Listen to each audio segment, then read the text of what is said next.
Enquanto você encontra, quero lembrar que dia 14 teremos um grande bazar da nossa igreja, um bazar para abençoar as nossas atividades de final de ano. Está lá o banner, dias 14 e 15 de dezembro. Nesse fim de semana, no outro fim de semana. E você que tem aí donativos bons, roupas boas, utensílios domésticos, né, equipamento eletrônico que está em bom estado, que você deseja doar, porque o nosso bazar está estaca zero, né? Então, se você tiver alguma coisa, né, e puder doar, né, nós no momento estamos zero, sem nada, só varais, né, Valene? Varais e só. Mas você puder, nos ajude. Vamos fazer um grande bazar nos dias 14 e 15 para ajudarmos a organizar, preparar para o banheiro dos homens. E esse bazar que a Iraci fez no primeiro semestre foi fundamental para que pudéssemos realizar o bazar das mulheres. Foi uma bênção. Deus abençoe ela, toda a equipe que ajuda, que trabalha, né, de uma forma especial. Vamos ler? Segundo livro das Crônicas, capítulo 15. Então veio o Espírito de Deus sobre Azarias, filho de Obede, e saiu ao encontro de Asa e disse-lhe: ouvi-me, Asa, e todo Judá, Benjamim, o Senhor está convosco, enquanto vós estáis com ele, e se o buscardes, o achareis, porém se o deixardes, vos deixará. Israel esteve por muitos dias sem o verdadeiro Deus e sem sacerdote que o ensinasse e sem lei. Mas quando na sua angústia se convertia ao Senhor Deus de Israel e o buscava, o achava. E naqueles tempos não havia paz, nem para a saída e nem para que entrava, mas muitas perturbações sobre todos os habitantes daquelas terras, porque gente contra gente, cidade contra cidade, se despedaçavam, porque Deus os conturbava com toda angústia. Mas esforçai-vos, e não desfaleçam as vossas mãos, porque a vossa obra tem uma. Ouvindo, pois, Asa essas palavras e a profecia do profeta, filho de Obede, esforçou-se e tirou o quê? As abominações de toda a terra de Judá e de Benjamim, como também das cidades que tomara das montanhas de Efraim, e o quê?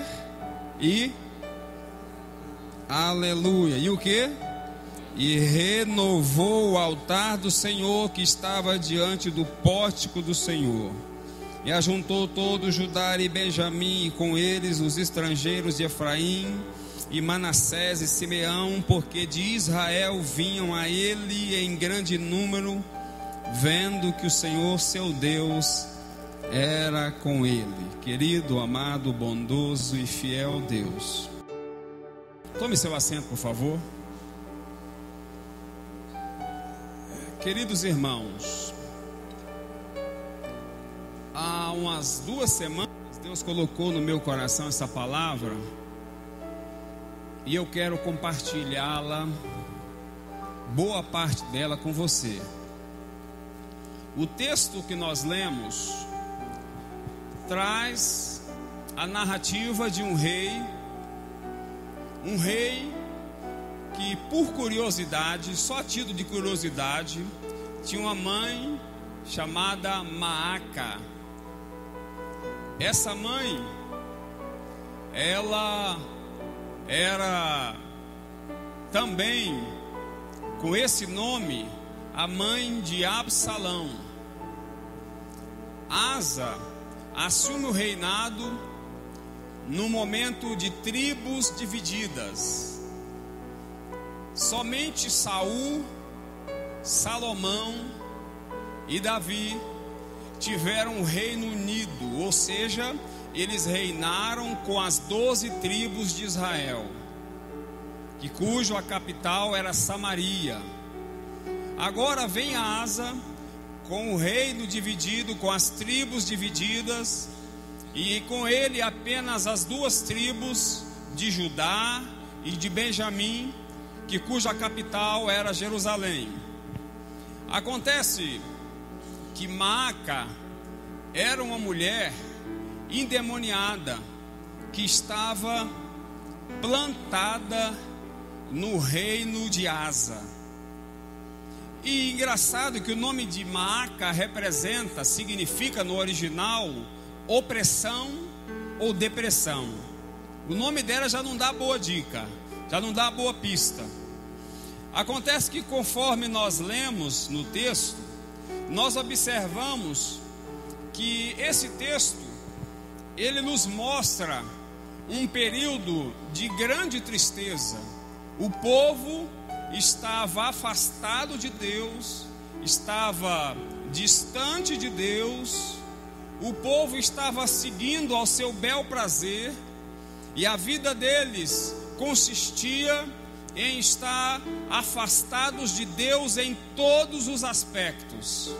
E eles viveram uma vida, aleluia, é bom que se diga, toda a vida, toda a experiência amarga, ruim, triste e decepcionante que alguém possa viver, não é a vida que Deus planejou para ela. Sabia disso?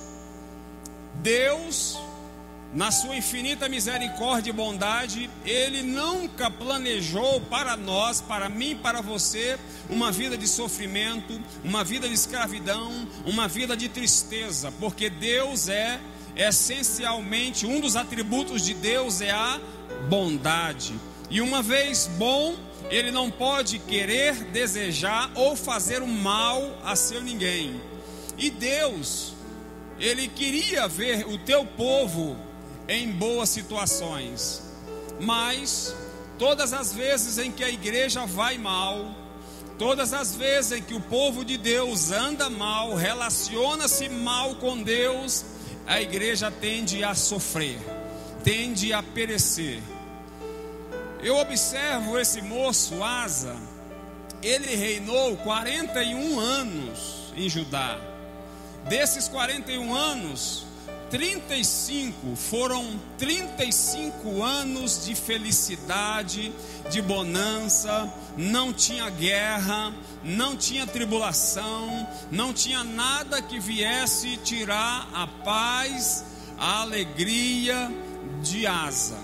E Asa, ele foi um jovem que assumiu o seu reinado com um propósito, e que seja esse o meu e o seu propósito, de preparar o nosso relacionamento de intimidade com Deus.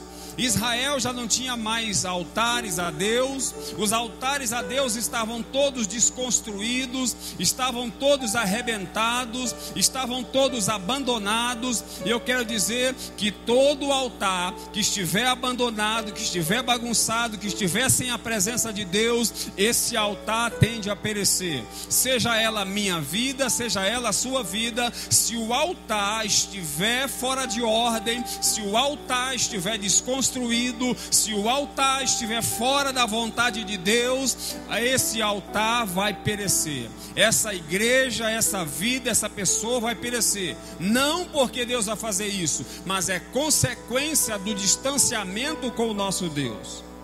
E assim estava Israel, há décadas vivendo ao seu bel prazer, de qualquer jeito. De repente, aleluia. Por isso que quem está aqui todas as noites de quarta-feira ouve essa oração. Deus, aleluia, canta lá baixovrianda, lá manaia. E a minha oração todas as quartas-feiras e todas as vezes em que eu oro de madrugada na minha casa, no meu escritório, eu oro a Deus e dizendo: Deus, às vezes orando e chorando, dizendo: Deus, levanta nessa nação chamada Brasil, não políticos, mas levanta homens, levanta mulheres com vida consagrada, com intimidade com o Senhor. Levanta pessoas com intimidade com o Senhor, para que possa fazer a diferença. No grupo dos pastores do campo, o terceiro vice, pastor Sebastião, meu amigo, postou uma foto. Ele me mandou no particular, no privado, uma foto que eu fiquei irado, decepcionado, revoltado. Estava lá o excelentíssimo senhor presidente da República, Jair Messias Bolsonaro, de um lado. Estava o deputado federal pelo estado da Bahia, esqueço o nome dele sempre, eu vou lembrar. Estava do lado do presidente. Tinha outros pastores. Irmão, você me perdoe a sinceridade, mas tinha um presidente de convenção tirando a desgraça de uma selfie para que ele aparecesse na oração com o presidente. Procurou o foco aqui do presidente orando, mãos estendidas. O deputado, que é o político, que poderia se corromper, não, estava lá orando também. E o presidente da convenção estava aqui na hora da oração, tirando uma selfie aqui, ó. Falei, meu Deus do céu, onde é que nós vamos parar? Se o presidente da convenção está mais preocupado com a imagem dele pública, porque está com o presidente, meu irmão, a igreja não tem que estar preocupado com as autoridades aqui. A igreja tem que orar pelas autoridades, e pura e simplesmente o papel da igreja é fazer a diferença no meio de uma população corrompida, no meio de uma geração corrompida. O Brasil só está do jeito que está, com escândalos no Brasil e lá fora, com lava-jato, vaza-jato e outras coisas mais, é porque a igreja tem se acovardado e tem se omitido no seu papel de igreja. Porque se a igreja, a palavra do Senhor é infalível, e ela diz: se o meu povo que se chama pelo meu nome se humilhar e orar e se converter dos seus maus caminhos e buscar a minha face, então eu orarei do céu, perdoarei os seus pecados e sararei a sua terra, sararei a sua nação. O Brasil só está do jeito que está porque a igreja tem se acovardado, tem deixado de ser igreja. E Deus hoje está me chamando você, não para fazer parte da Assembleia de Deus, da Batista, da Presbiteriana, outra igreja. Deus está chamando você para fazer a diferença no Brasil.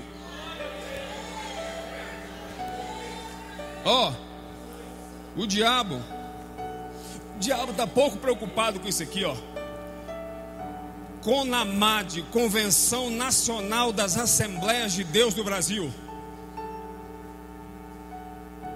Chama o demoniado, fala: demoniado, sai em nome dessa convenção. Sai, demônio, em nome dessa convenção. Pega a sua carteirinha, pega a sua credencial e vai expulsar o demônio. Irmãos, nós estamos, com o passar dos anos, deixando de ser igreja dentro da igreja. Com o passar dos anos, nós estamos dentro da igreja, nós estamos congregando, nós estamos agindo socialmente dentro da igreja, estamos cantando dentro da igreja, estamos participando dentro da igreja, mas essencialmente nós estamos fugindo do nosso papel como igreja, que o papel da igreja é fazer a diferença. E quando Deus encontra um homem, uma mulher disposto a fazer a diferença na nação, Ele é capaz de mover os céus. Daniel, Sadraque, Mesaque e Abednego, 4 jovens, província rica, província poderosa, província respeitada em todo o mundo. Era como se fosse Tóquio, Nova York, como se fosse as grandes capitais, metrópoles e megalópolis do mundo de hoje. Aleluia. Com eles tinha mais 400. E o rei mandou preparar 400 jovens no concurso público para assistir nas vias do palácio. Sadraque, Mesaque, Abednego e Daniel. E Aspenaz, o chefe do ofício ao rei, fala: olha galera, pode comer de tudo, hein? Isso aqui é manjar especial, não é qualquer um que pode comer isso aqui não, viu? Isso aqui é especiaria do rei. então vocês podem comer. De repente Sadraque, Mesaque, Abednego e Daniel falaram: essa comida pode ser boa, canta lá baixo, anda lá manaia, mas é manjar do rei. E qual o nome do Deus do rei? Um Deus que traduzido para o português é Deus mosca. Antes os rituais eram assim: primeiro se oferecia o manjar aos deuses, entregava aos deuses e depois levava para o rei. E aí o rei comia, é claro, antes o mestre Sala comia, provava, se ele não morresse o rei comia, e depois desse manjar do rei servia para as outras pessoas. 400 jovens chegaram lá: o pai, manjar do rei é coisa boa, que maravilha, que coisa maravilhosa, deliciosa, encheram e panturrava. Daniel chamou Aspenaz e falou: Aspenaz, nós não vamos comer do manjar do rei.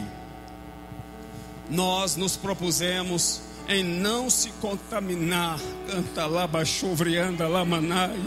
Nós decidimos, nós não vamos nos contaminar com o manjar do rei. Nós vamos comer apenas a porção de água, legumes e frutas, e isso basta. Aí Aspenaz ficou desesperado: como é que pode um negócio desse? Vocês vão morrer, vocês vão ficar anêmicos. Como é que vocês podem sobreviver sem comer o manjar do rei? Vocês vão ficar cadavéricos, e quando nós nos apresentarmos vocês ao rei, o rei vai ver que vocês estão abatidos, fracos, pálidos, e o rei vai mandar me matar. Não, peraí, Aspenaz, faça um teste, apenas alguns dias. E Aspenaz fez um teste com eles, eles comeram apenas legumes e água. Aleluia. E eles foram comendo. Passaram-se alguns dias. Terminou o último exame do concurso. 400 homens na frente do rei. E o rei tinha que escolher alguém. E o rei começa a olhar, e Aspenaz morrendo de medo de parar em Daniel, Sadraque, Mesaque e Abednego. Quando chegou em Sadraque, Mesaque e Abednego, olhou para Aspenaz e olhou para esses 4 jovens. Fala assim: como é que é, Aspenaz? Vem cá. Esses 4 homens comeram do manjar, comeram de tudo que comeram? Falou o rei: porque esses jovens são os mais belos, os mais bonitos e os mais preparados. É esses jovens que eu estou preparando e precisando para levar para o reino. Os outros 400 foram reprovados, mas aqueles que se separaram e não comeram do manjar do rei estavam preparados para trabalhar lá nas autoridades do rei. Eu quero te dizer, Deus está preparando pessoas, está procurando pessoas capazes de não comer das iguarias desse mundo e se separar para Ele. E se separando para Ele, Deus vai honrar como honrou Daniel em toda a província. Voltando para o texto, Asa, ele serviu fielmente o Senhor nos seus primeiros anos. Ele removeu os altares da sua mãe. Sua mãe servia uma deusa terrível. Perdoe, a minha voz está ruim, porque hoje de manhã nós gritamos um bocado aqui 5 horas. Né, Orlando? Diga aí, Orlando. Né, Charles? Removeu a sua mãe, adorava uma deusa Acera, uma deusa terrível. E aí Asa, primeira coisa que Asa faz, reparando o altar, ele tira o posto da sua mãe, hein? Não é qualquer um, não. Ele não usou, não, vou dar de politicagem aqui, é minha mãe, não. Ele tirou o posto da sua mãe Maaca, para que ela não mais fosse rainha no seu reino. E depois, não satisfeito, foi aos ídolos e aos deuses dela, e ele quebrou, espedaçou, colocou fogo junto ao bosque e destruiu, aleluia, destruiu todos os altares a deuses estranhos na província de Judá. Acabou com tudo. Depois que ele tirou toda a idolatria, depois que ele limpou tudo que não presta de Judá, depois que ele destituiu a sua mãe de rainha para que não mais fosse rainha, para que não mais tivesse influência no seu reino, aí o que ele fez? ele reparou o altar do Senhor e ergueu altares novos. Deus está precisando de pessoas para que reparem os seus altares diante dele. Ele reparou o altar diante do Senhor. E ao reparar o altar, ele trouxe a presença de Deus.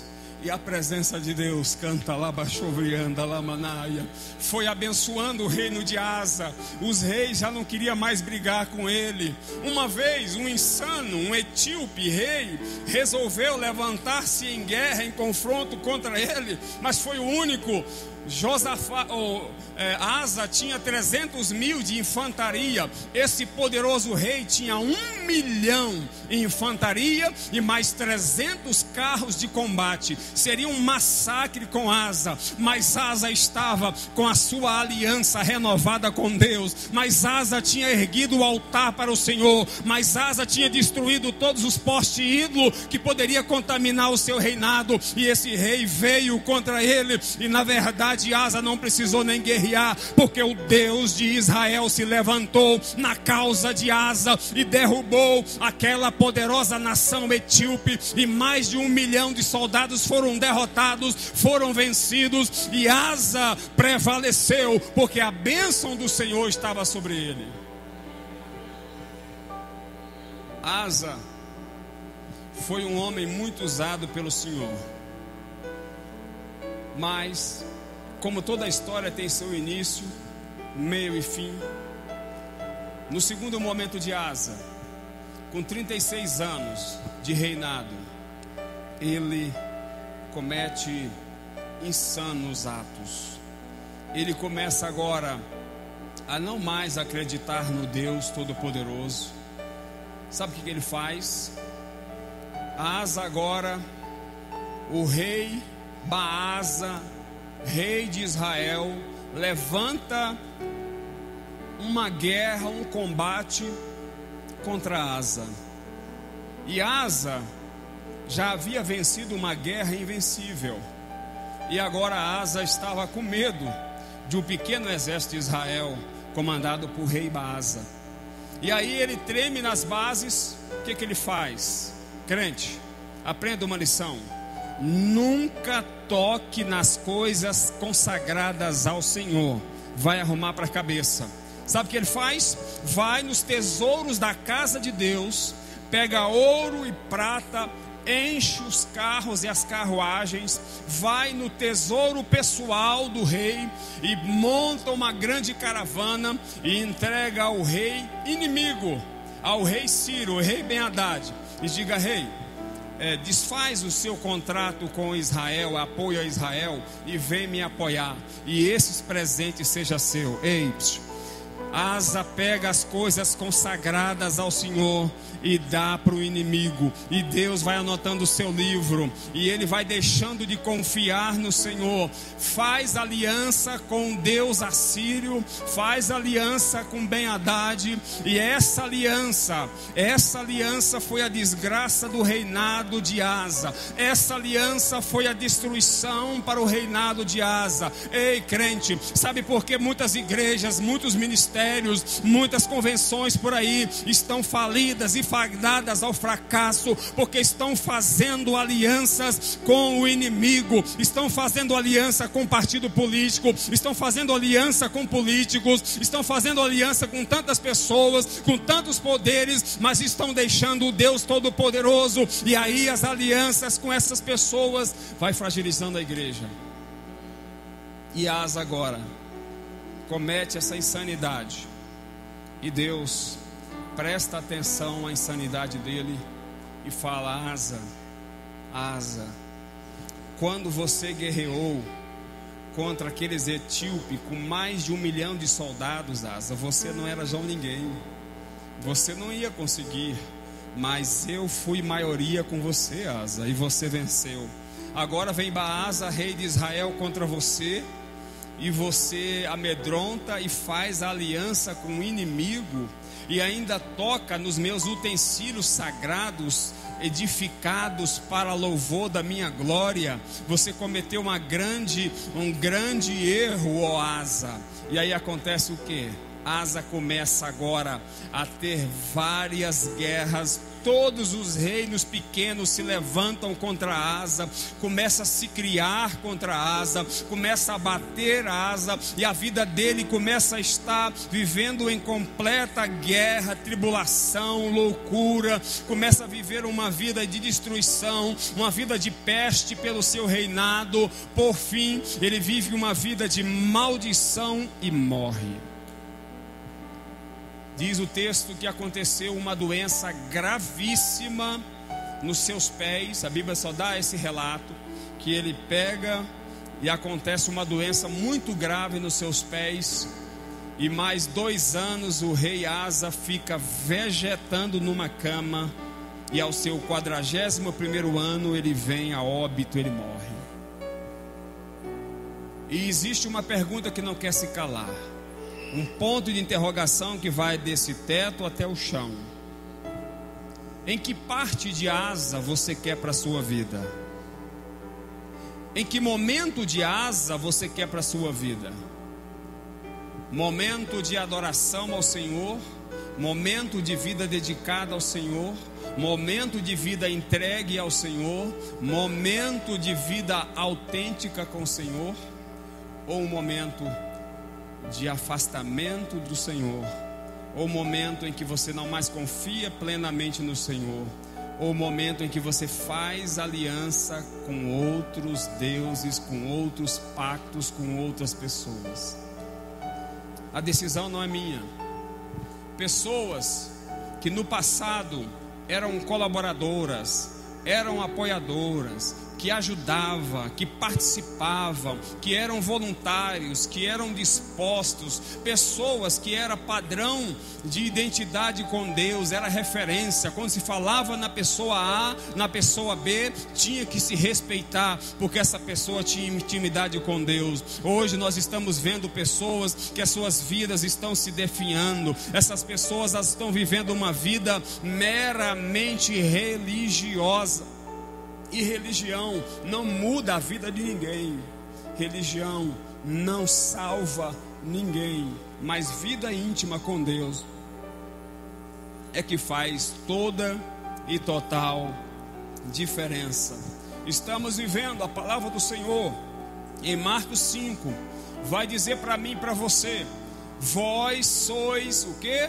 O sal da terra e a luz do mundo. O sal não é para temperar, ou o sal não é para salgar. O sal é para temperar, e a luz é para brilhar. Deus te fez para brilhar. A palavra do Senhor também vai dizer que nós somos um povo separado. Separado para quê? Não para se contaminar com as iguarias desse mundo, mas separados para o nosso Deus, separados para a adoração a Deus, separados para ter uma vida de experiência com Deus. Nós somos o Israel de Deus, somos uma nação cuja sua pátria não é Brasil, mas a sua pátria definitiva é a eternidade. E nós temos que ter plena consciência disso, que a nossa pátria não é apenas o Brasil, mas a nossa pátria é na eternidade, e o Senhor nos espera lá. E você não pode se contaminar com essa pátria, mas você não é daqui, você é do outro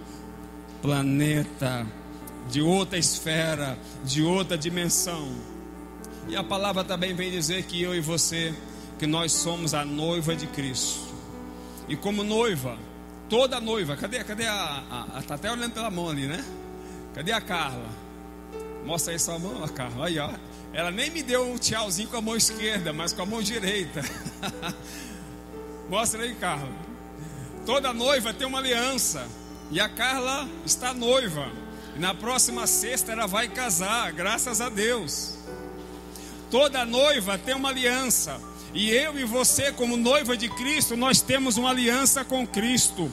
E a nossa aliança consiste em sermos puros, termos uma vida pura, termos uma beleza não exterior, mas uma beleza especial, uma beleza espiritual, uma beleza para com Deus. E a nossa vida como noiva de Cristo, devemos viver no período de estado de noivo, devemos viver para agradar o nosso noivo que está nos esperando esperando, o nosso noivo está aguardando a igreja, a sua noiva, e nós devemos permanecer com a nossa aliança, devemos permanecer puros, devemos permanecer com a nossa beleza espiritual e devemos viver uma vida para agradar o noivo, pura e simplesmente. Qualquer coisa diferente disso, pode chamar no cantinho e dar um bonito conselho. Fulano, aleluia, está na hora de você começar de novo, está na hora de você zerar. Ah, não, pastor Mauro Mariano, eu já tenho 20 anos de crente, como é que eu vou começar? Sim, está na hora de você começar de novo, porque você se perdeu no meio do caminho e foi errando o alvo. Sem aliança com Cristo não é noiva, sem santidade não é noiva, sem vida pura com Deus não é noiva, sem viver para agradar a Cristo também não é noiva. E se alguém está nesse estado, se encontra assim, está na hora de começar tudo zero. Deus, eu ajoelho aqui agora diante de Ti. Canta lá, baixovrianda lá, manaia. Ainda há mais esperança para essa pessoa que reconhece esse estado. A palavra do Senhor em Apocalipse capítulo 2 vai dizer, a igreja de Laodiceia vai dizer, canta lá, baixovrianda lá, manaia. Ao anjo da igreja de Laodiceia diz: porque a sua vida não pode ser acusada nem de fria e nem de quente. Você está vivendo uma vida morna, e a sua mornidão está me dando ânsia de vômito.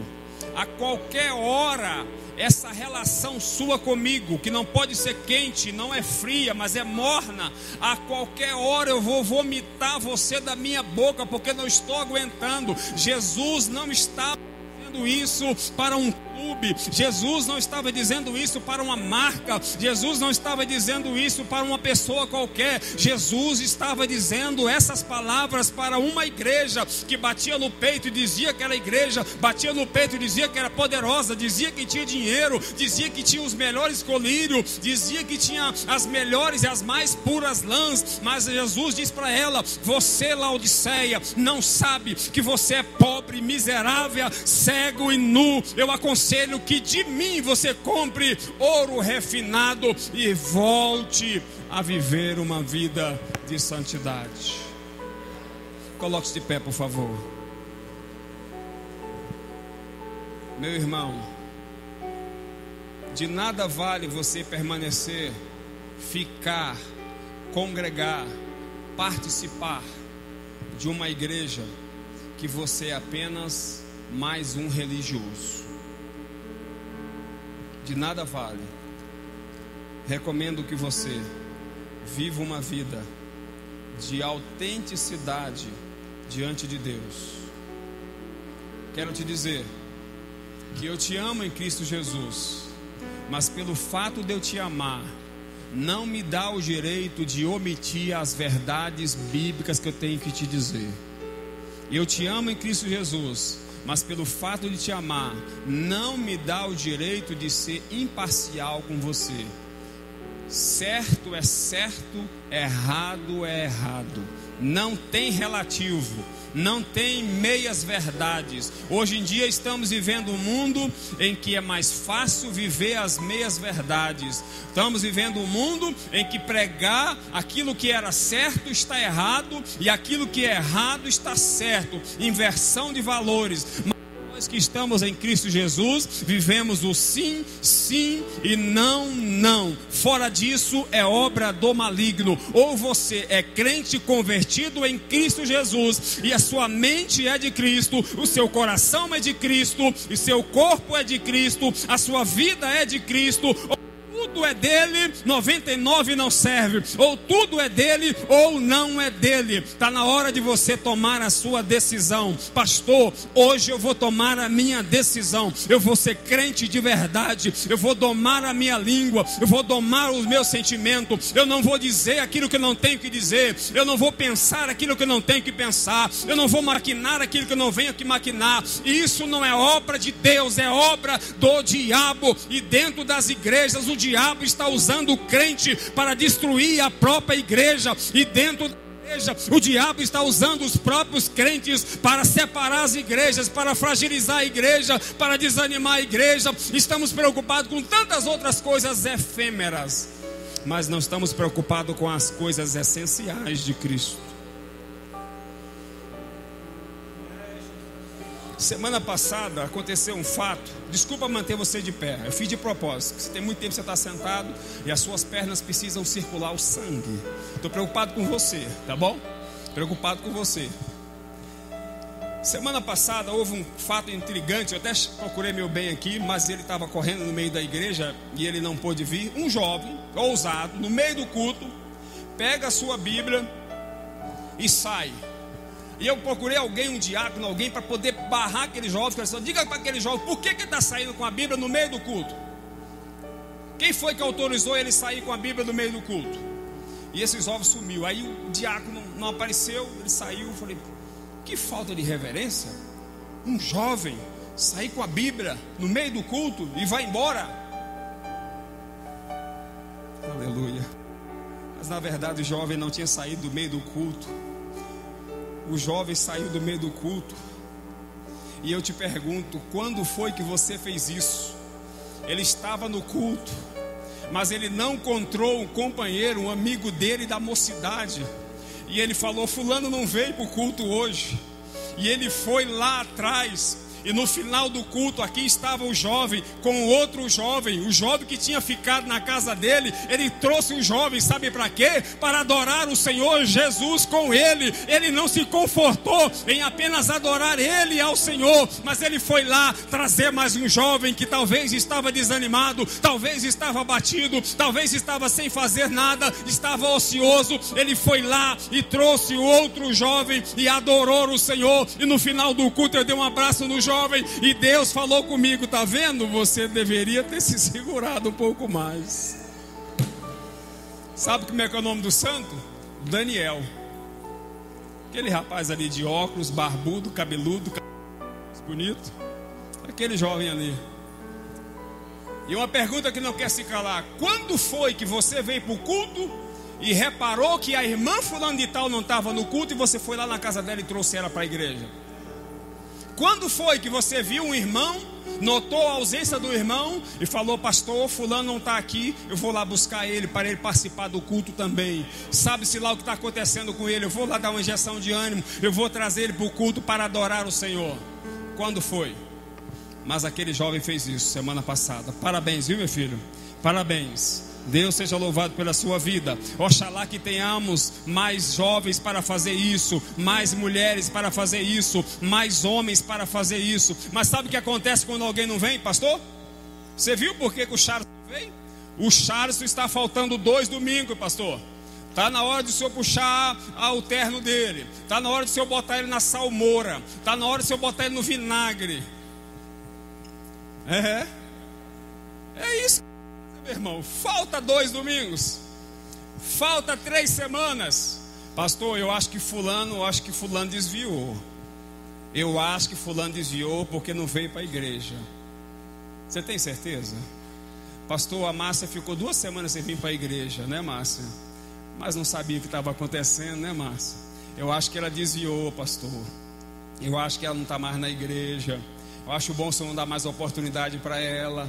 Acho bom nunca mais ela cantar, porque ela tem 2 semanas que não vem para a igreja. Márcia, quantas dezenas de irmãs foram na sua casa saber como é que você estava, Márcia? Ei, fala aí. 10, 15? Hã? Muitas ligaram, mas quantas foram na tua casa te trazer para o culto, Márcia? Quantas pagaram o seu Uber para você vir para a igreja, Márcia? Ninguém. Mas ela estava com temores e tremores, porque tinha passado por um choque muito grande. Abaixa sua fronte. Querido, amado e bondoso Deus, nós não queremos nos desviar dentro da tua casa, nós não queremos nos errar o alvo na tua casa, mas o diabo nos faz preocupar com tantas coisas desnecessárias, nada importantes, e nós aqui dentro da igreja ficamos preocupados com tantas outras coisas, mas não preocupamos com aquilo que é essencial. Deus, em nome de Jesus, se precisarmos nos converter, como esse povo de Israel, do texto que nós lemos, eles se converteram e voltaram ao Senhor. Aqui nós estamos, Senhor. Se precisar de que eu me converta, eu estou aqui, Senhor, como número 1, para me converter, para mudar de postura, para mudar de atitude, Senhor. Contanto que a sua glória, contanto que a sua presença, contanto que o Senhor faça de mim um instrumento da tua vontade, faça de mim o teu querer, faça de mim, ó Deus, aquilo que o Senhor quer fazer, e que a minha vontade seja aniquilada, para que o seu poder se aperfeiçoe em mim, Senhor. Abençoa a cada um dos meus irmãos, a cada visitante que está aqui nessa noite, a cada um de nós que agora, com a nossa consciência, ó Deus, limpa, estaremos participando da Santa Ceia do Senhor, um ato célebre e eterno que vai perdurar para a eternidade, porque daqui um pouquinho de tempo, estaremos participando das bodas do Cordeiro na eternidade. Que estejamos preparados para esse momento, Senhor, que a nossa vida esteja preparada para esse momento, Senhor, e é no nome de Jesus que eu oro, ó Deus, reconhecendo o principal pecador, que careço da tua graça e da tua misericórdia sobre mim, em nome de Jesus, amém. Por favor, tome seu assento. Glórias a Deus.